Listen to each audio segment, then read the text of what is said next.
Welcome back to Sewing in San Diego. I'm Magda. Let's make a dress. Today I'm making McCalls 8215, a flowy sleeveless pull-on dress using this lovely stretchy fabric. The pattern calls for two options for the shoulder strap. One pretty skinny and the other wide enough that it should hide a bra strap. And the skirt can be made in one of two different lengths. I'll be making view B, which has the wider shoulder strap and the shorter skirt option. I will also sew the optional sash just to elevate the look. I'll be sewing my dress with this fabric from Joann's. It's a double brush jersey knit, which is a polyester and spandex mix. I've already washed it on high heat and I've dried it on high heat. Then I read the care instructions. Okay. There's a cat in my way. Hi. You're so sweet. Hello, thank you. Can you move over so I can keep talking? Then I read the care instructions, which specify to do all of that on cold temperatures, but I think I'll be okay. Here's everything that I'll need for this project. My fabric, of course, and then I'll need the McCalls 8215 pattern. I always print the PDFs. I don't like working with tissue paper. This way I have the flexibility to hit print all over again if I make any mistakes with the paper. I'll need matching thread to go with the fabric, and I've already prepped my bobbin. This project calls for 3/8 of an inch elastic. Pick any color you can find. It really won't matter because there will be 2 layers of fabric between the elastic and the outside world, so it really shouldn't be visible at all. I'll need a crayon to trace my fabric around the paper pattern pieces. I'll need scissors or a rotary cutter and mat to cut out the fabric. I like using really long pins. One, I feel like they hold the fabric together better. It's a little more secure when I'm sitting at my machine. And also, if they fall on the floor, they're so much easier to see when they're longer. To trim thread while sewing, I just use small scissors. If you have snips, that's fine. You can use your large fabric scissors or use the cutter that's built into your machine. I'll also need an ironing board and iron to press seams between steps. I have my machine sitting there behind me. It's the Brother ST531 HD, and with it I'll be using a stretch needle. You can also use a jersey needle. Both will work just fine. Just make sure that it's new and sharp for working with this sort of fabric, just to prevent your machine from skipping stitches. And of course, for every project you need a seam ripper because we all make mistakes. Okay, let me turn the camera off. I'll prep my fabric by cutting out the pieces that I'll need, and then I'll see you at my machine when I'm ready to start stitching. She keeps doing this. Here's everything all cut out, but I did end up having to shorten my skirt pieces because there's a mistake in the pattern. I'm using the PDF for sizes 8 through 16. The layout for view B does not account for piece 14, the sash, which must be cut out twice. So you may need an additional 1/8 to 1/4 yard beyond the recommended yardage for this view. I was able to make everything fit, but the skirt pieces are shorter by about 1.5 inches.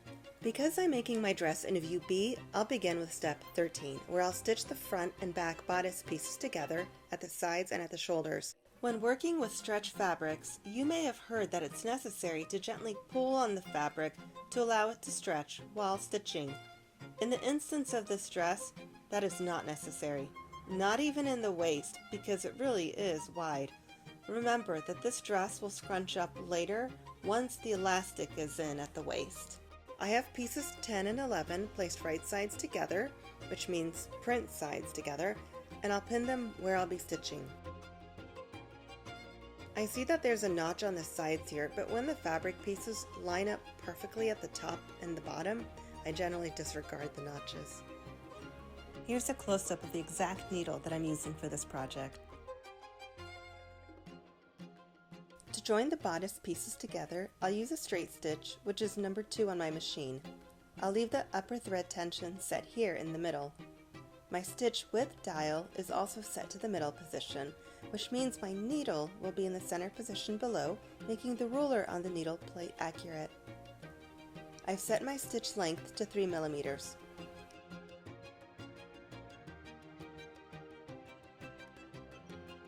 I'll be stitching this seam at 5/8 of an inch seam allowance, which means the distance from the needle to the edge of the fabric will be 5/8 of an inch, as indicated by this ruler over here. With my needle down and my presser foot lowered, I'm finally connecting fabric together.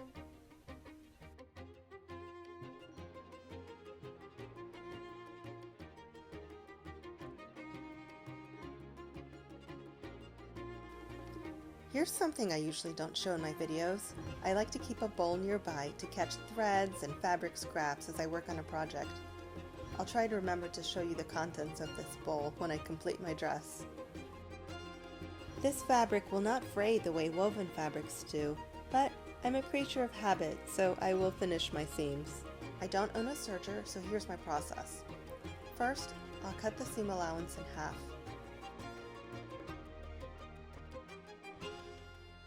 Here I go again, adding remnants to my scrap bowl. Then I'll stitch along the raw edge with a simple zigzag stitch. Let me change my machine settings to zigzag, which is stitch number 3 here, and I'll adjust the stitch width dial to 6 for a wider zigzag. I'm not touching the stitch length dial nor the upper tension dial.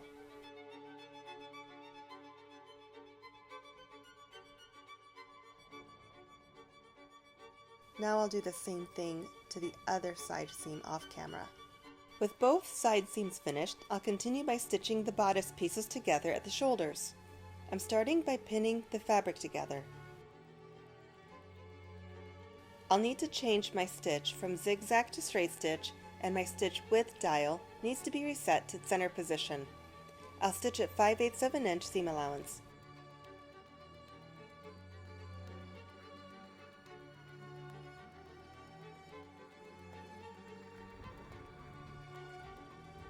Like I did with the side seams, I'll trim the seam allowance here at the shoulders too.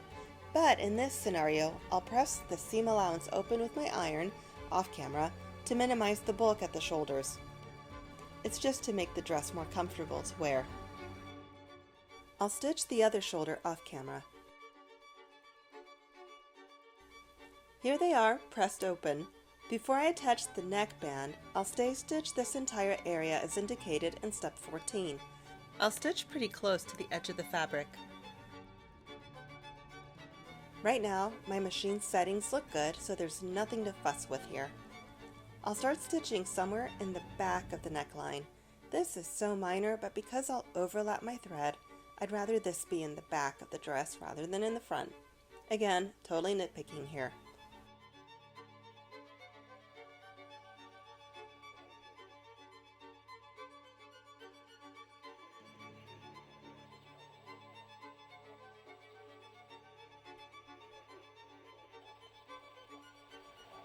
I just tried on this bodice, which really I should have done before starting step 14.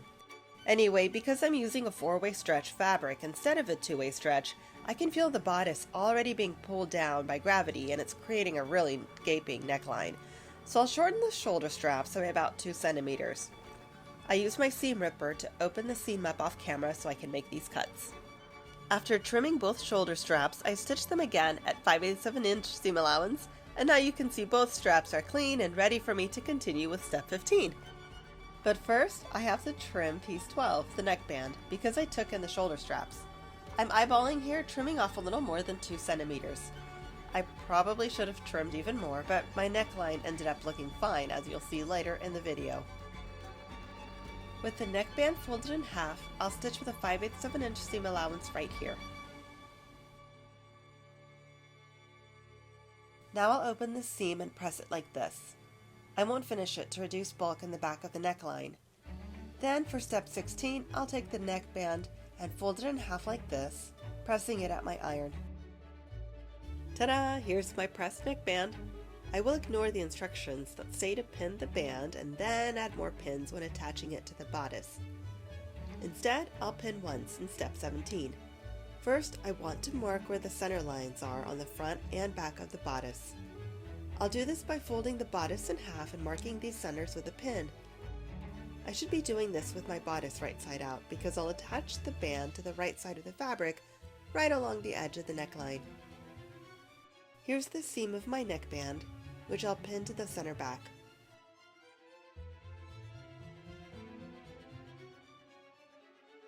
I'm being so careful not to twist that neckband.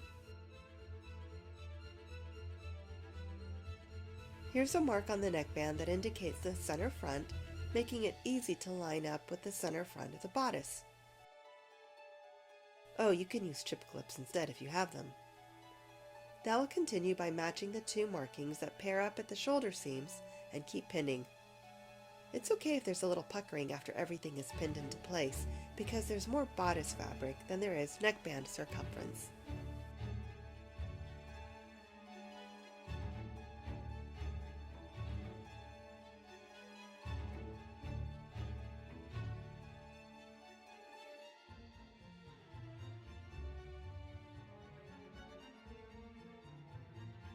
With everything pinned securely in place, I can stitch. I find that removing the accessory compartment when stitching circular things like this makes it easier for the fabric to slide around this arm fluidly. Note that this is one of those rare moments while sewing this dress where the seam allowance is not 5/8 of an inch. In this case, it is 3/8. My needle plate does not have a marking on the ruler for 3/8, but 3/8 is just shy of 4/8, which is half an inch. So I'll keep the edge of my fabric just short of this half-inch mark. I'll slow down when approaching the shoulder seams to make sure they are remaining flat before being stitched. They are quite bulky as there are 5 layers of fabric here.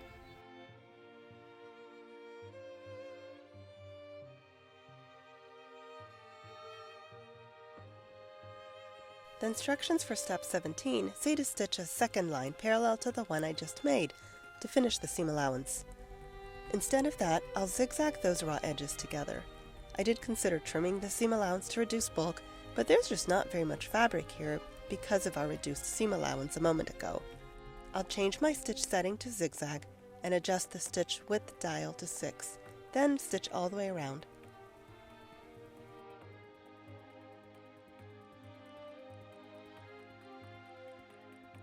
With the seam allowance tucked under towards the bodice, I'll edge stitch about 2 to 3 millimeters away from where I previously stitched to attach the neckband.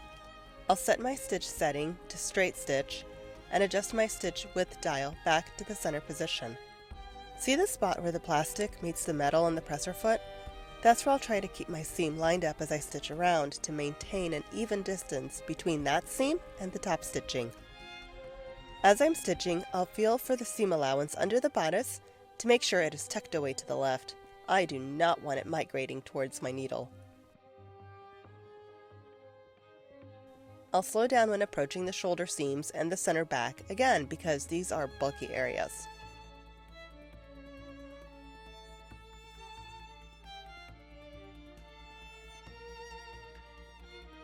Looks good. Now I'll press the neckband again for a nice clean finish. Steps 19 through 23 are exactly like 14 through 18, but for the armholes. So I did these off camera. I shortened the armbands by about 2 centimeters like I did the neckband to accommodate the shorter shoulder straps. This was at the risk of making the armholes too small, but when trying on the bodice, I saw that this would be a non-issue for me. When shortening these, my markings became a little less useful, so if you're following along and considering shortening your shoulder straps, be careful here to make sure you have even tension around the armhole when attaching the armband. Also, make sure you press your side seams on the bodice towards the back before starting step 19.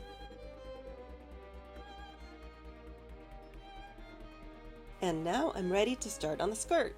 Although I'm making view B, I'll follow the instructions for view A here, continuing with step 24, because I will not be adding a slit in my skirt. I'll take one panel that's piece 8 and join it with piece 7, right sides together. I'll line up these two panels starting at the top of the skirt and pin them all the way down to the bottom. I'll check my machine settings, then straight stitch the full length of these panels. I'll finish up by having the seam allowance and zigzagging the raw edges. To finish step 24, I'll do the same thing by connecting another panel 8 to the panel 7 I just worked with, being careful not to accidentally attach it to the panel 8. With all 3 pieces connected, I'll now press the seams towards the center of the dress. Step 26 is exactly the same, so I'll do this off camera to create the back of the skirt.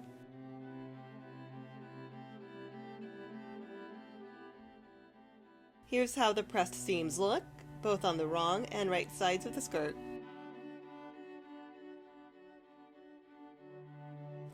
Now we're at my favorite part of this process. I get to install pockets. I'll take a pocket piece and place it here at the edge of piece 8 with right sides together. I don't sweat it with this notch here. As long as the top and the side line up, I find this notch to be pretty useless.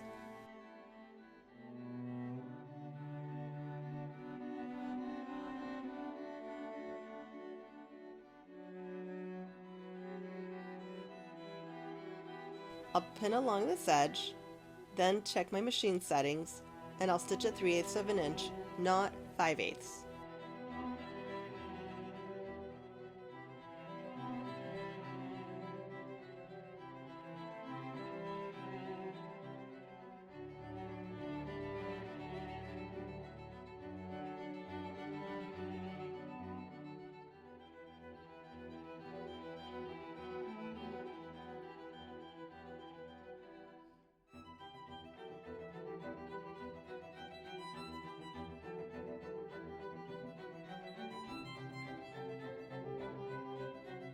Now I'll take this to my ironing board and press the seam allowance towards the pocket. The pattern doesn't call for this, but I always edge stitch pockets right here to encourage them to stay folded in when wearing a garment. Here you can see how the seam allowance is hiding under the pocket piece. I'll edge stitch right along the seam line I just created. Like I did earlier in the video, I'll stitch by lining up my seam line between the metal and plastic parts of my presser foot to guarantee an even distance between the seam line and my edge stitching.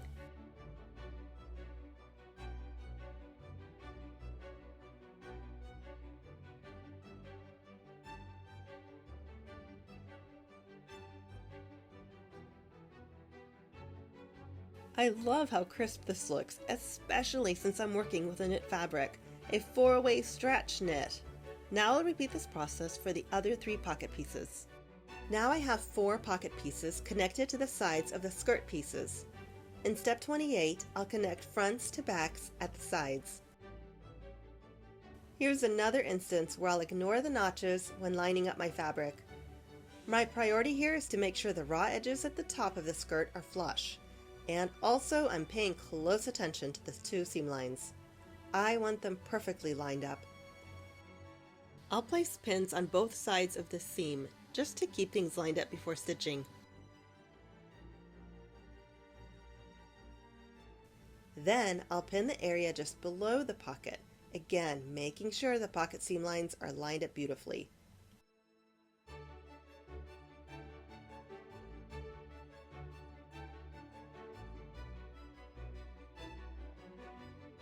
Before pinning along the pocket, I'll double check that the pocket seam lines are lined up along the full length of the pocket.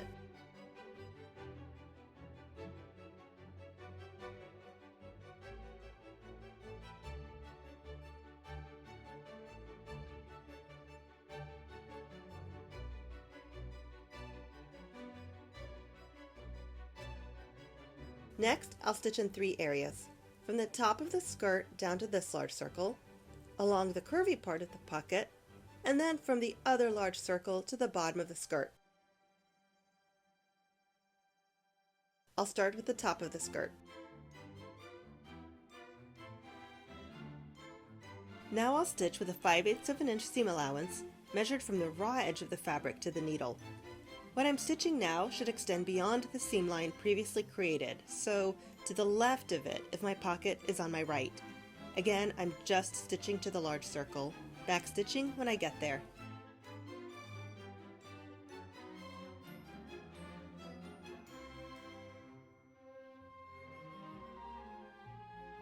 To stitch around the pocket, I'll start at the top of the skirt and stitch to the side seams.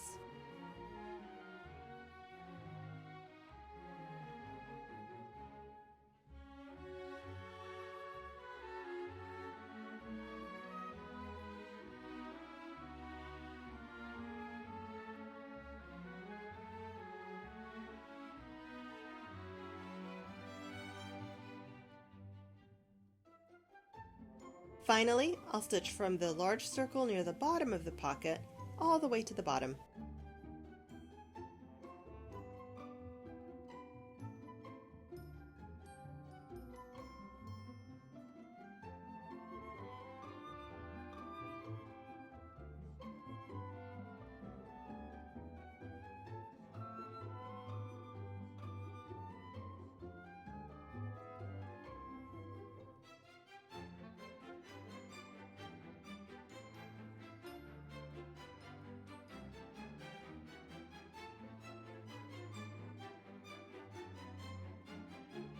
Note that the instructions here indicate to clip back the seam allowances below the pockets. I'm ignoring this. Instead, I will have the seam allowance and zigzag it, as I've been doing. Once the dress is finished, my pockets will hang towards the front of the dress. Therefore, I think that the two side seams should also be pressed towards the front of the dress. And anyway, as you already know, I like finishing my seams. So to do this, I'll switch over to my zigzag stitch and adjust my stitch width dial again.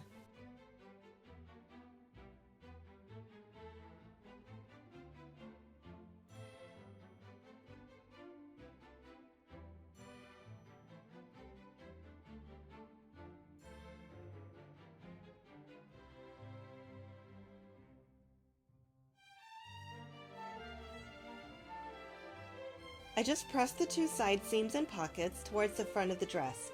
Now I can do step 29, which is to baste the tops of the pockets along this edge. The word base usually implies that the stitch should be very long and that it is temporary, but I don't intend to remove this thread. I'll set my machine so I can straight stitch.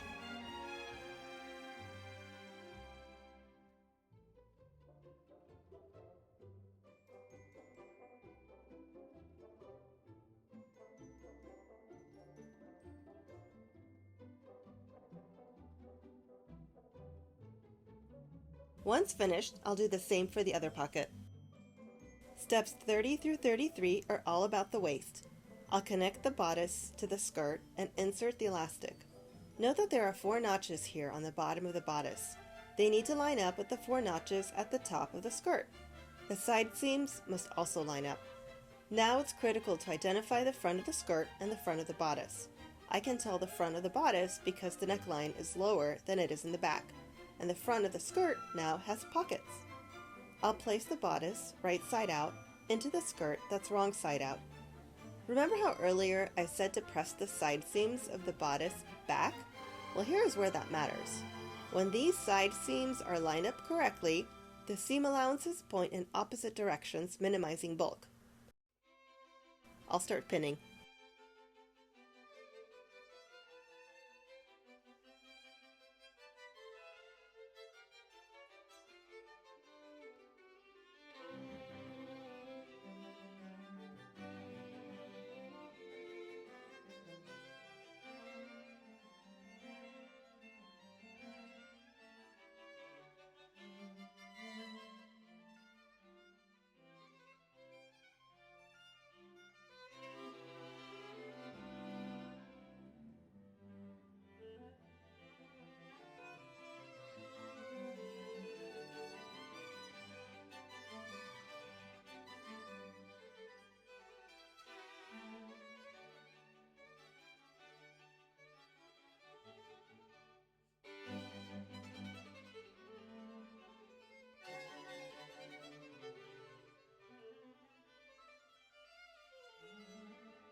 Once everything is pinned, I can stitch using a 5/8 of an inch seam allowance. If you're following along, double check that your elastic is 3/8 of an inch wide. If it is any wider than that, I encourage you to stitch at a wider seam allowance to accommodate a wider casing for your elastic. Note that if you do increase your seam allowance here, it will shorten the length of the bodice and the length of the skirt. Not by very much, but I feel like this is worth pointing out. You may also wish to increase the seam allowance if you want a little extra wiggle room with creating the casing, or if you wish to finish the seam allowance after the casing is complete. There's so much to think about. Okay, I'll go ahead and stitch, starting at the back of the dress somewhere.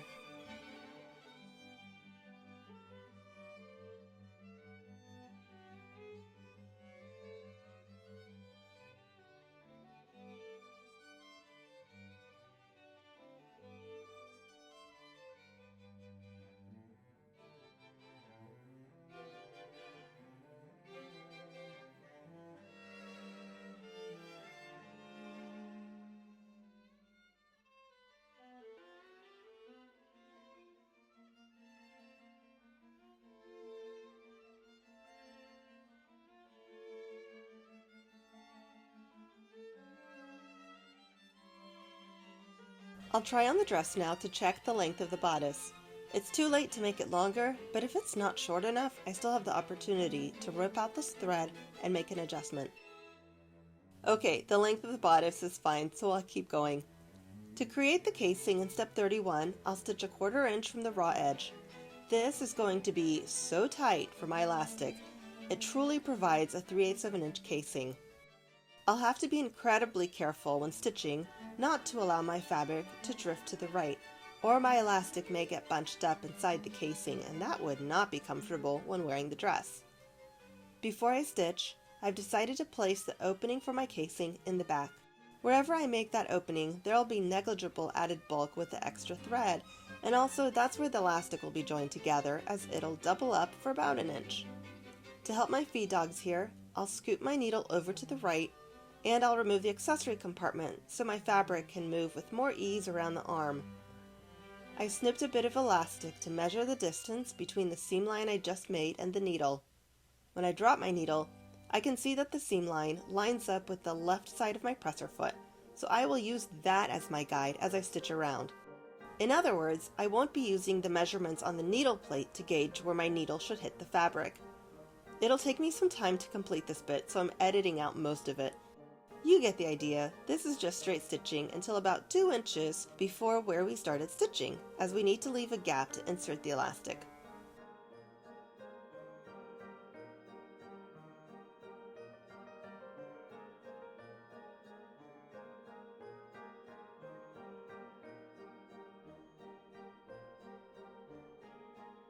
Alright, I have an elastic casing. I have my elastic all ready for step 32. I'm ignoring the elastic guide that came with the pattern.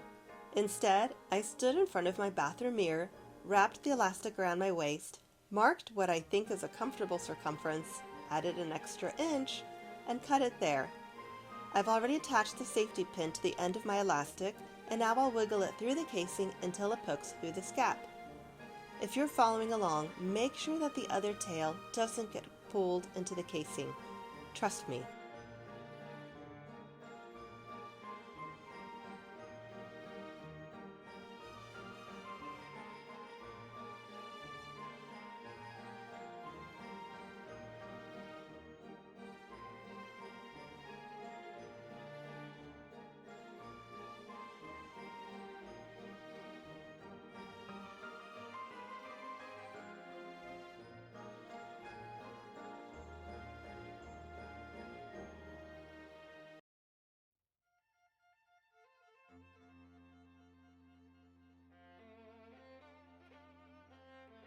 Once both ends of the elastic are showing through this gap, I'll pin them together and try the dress on again.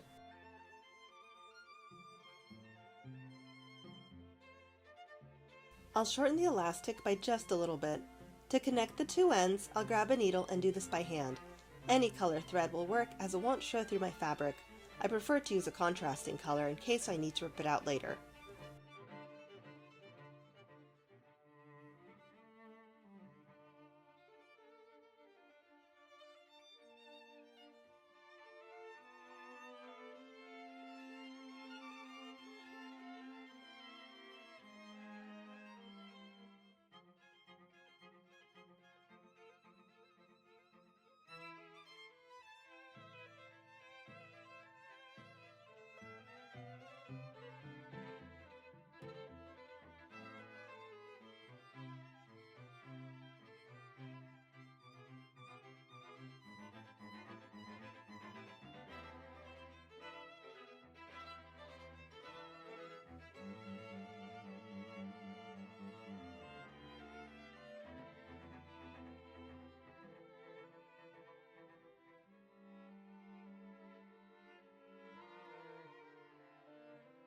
Once the elastic is secure, I'll skip step 33 entirely. I'll leave the opening in the casing as is, again, just in case I need to adjust the length of the elastic after wearing the dress a few times. I'll also not press the seam allowance towards the bodice because I found that it'll flop in that direction naturally. Let's celebrate because we're at the part of the instructions that say finishing, so let's finish. I'll skip step 38 because, again, I'm not interested in adding a slit in this dress. The instructions skip an important part of the dressmaking experience. When wearing a dress or a skirt, we want the entire bottom of the garment to be completely parallel to the floor. Now, some of us have curves, and I knew going in that I would need to trim a little off the front of this dress to match where the back was, relative to the distance from the floor. So I rigged this hemming device. I grabbed some Lego pieces, a permanent marker, and 2 twist ties. I put this dress on inside out. Then, with the help of my daughter, I stood next to this contraption, spun around very slowly, and she made sure the ink was being transferred to the bottom of the dress. Social media got a kick out of this when I posted it, and I apologize. I completely forgot to film this horizontally. Once we felt there was enough ink on the dress, I walked it back to my sewing corner to trim the excess fabric. I'm doing my best here to cut straight lines. Perhaps my rotary cutter would have been the better tool for this step. Anyway, I'll cut all the way around, mostly off camera.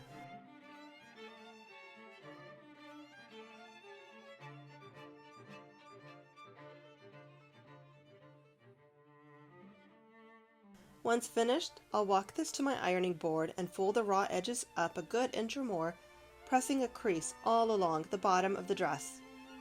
I'll stitch around the bottom with the accessory compartment removed and my needle back in the center position. Before I continue, let me show you what I worked on off camera. I took these test strips and tried a few different stitches for this step. Here's zigzag in 2 different widths. I'm unhappy with these because they bunched my fabric when the needle alternated between the folded part with 2 layers and the part just above it that was only 1 layer of fabric. It's way too 3D for my taste. I also don't like how much thread is showing with this method. It's a lot. I also tested a blind hem stitch, which reduced the zigzagging, but it looks weird. So I'll sacrifice stretch in the name of a prettier finish and go with a straight stitch here.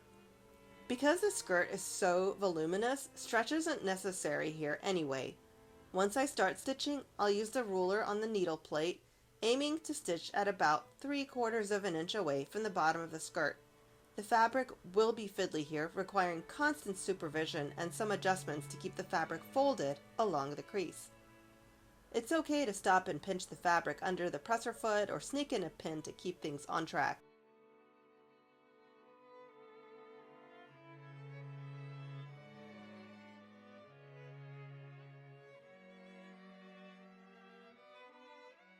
With this completed, the only thing left to do is give the bottom of this skirt a good press.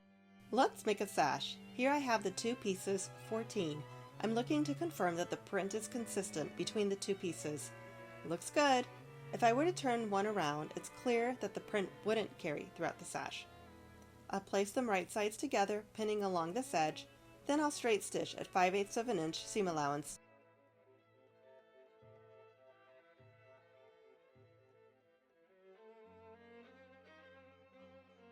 Now I'll walk this over to my ironing board and press the seam open. Now I'll fold the sash in half, lengthwise, and pin the raw edges together, starting with that middle seam.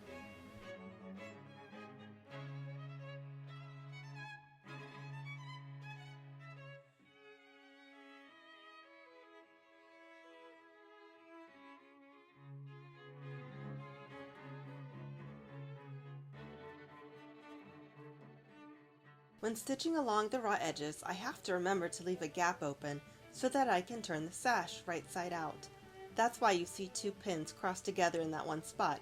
It's a visual reminder to stop stitching when I get there.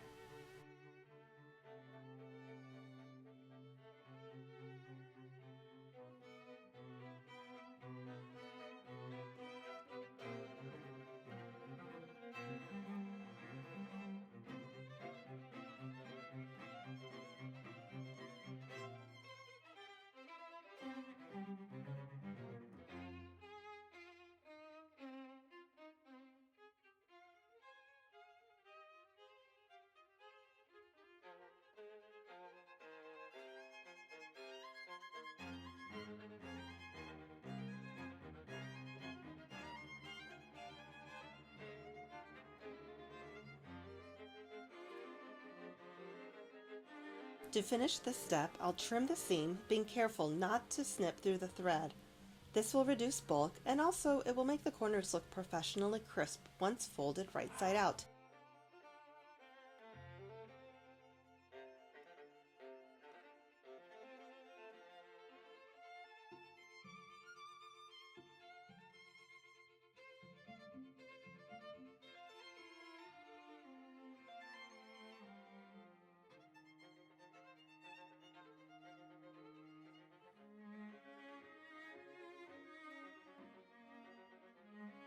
Once I flip the sash, I'll take a pencil and gently pop out those corners.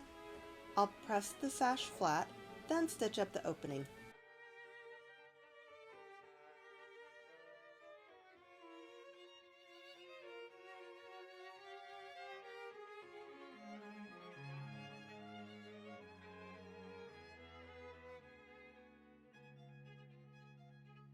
The instructions for step 42 say to slip stitch that opening shut. I'll just edge stitch on my machine instead. I'll place a pin here to mark where I will stop stitching.